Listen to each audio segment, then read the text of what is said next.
Now I'll turn to Boladai, Balochistan People's Party. You have the floor. Thank you very much. Thank you, Mr. Frank. And I spoke yesterday too about the situation in Balochistan, and today we'll discuss about what is the problem that we have in Iran, as was mentioned by my Kurdish colleagues.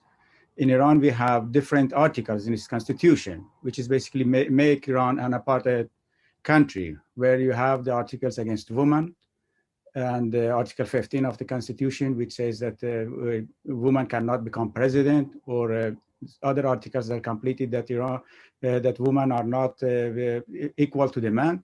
And in Article 12, which says that Iranian language, official language is Persian, and other languages are respected, but there is no mechanism to implement and to support them.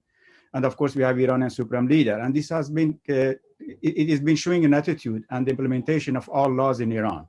Actually, in Iran, apartheid system is embedded in many levels, and that's why we think the transition to democracy in Iran and minority rights in Iran is very difficult.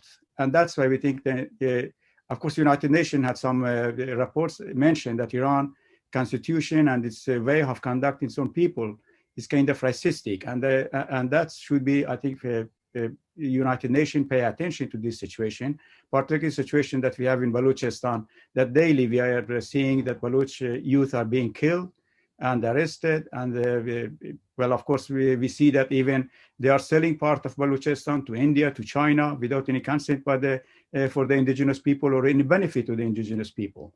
And we ask those government too to make sure that if they have any contact with Iran, they make sure that the local community gets some benefits from those, not to be again marginalized by Iran itself and then marginalized by China or by India. So that's we are now facing in that situation in new colonialism. As was mentioned, this situation would not prevent conflict in that region. I think the conflict in the region would become very violent if Iranian government's policies in areas like Balochistan and other regions is continued in the same way. We will get another civil war in Iran, and it's, I think it's very important that United Nations in its discussion with Iranian opposition groups discuss how they are going to support the minority right, what kind of implementation mechanism, not only this government, because we have to see that Iran is in a juncture where the change will come, and that change should be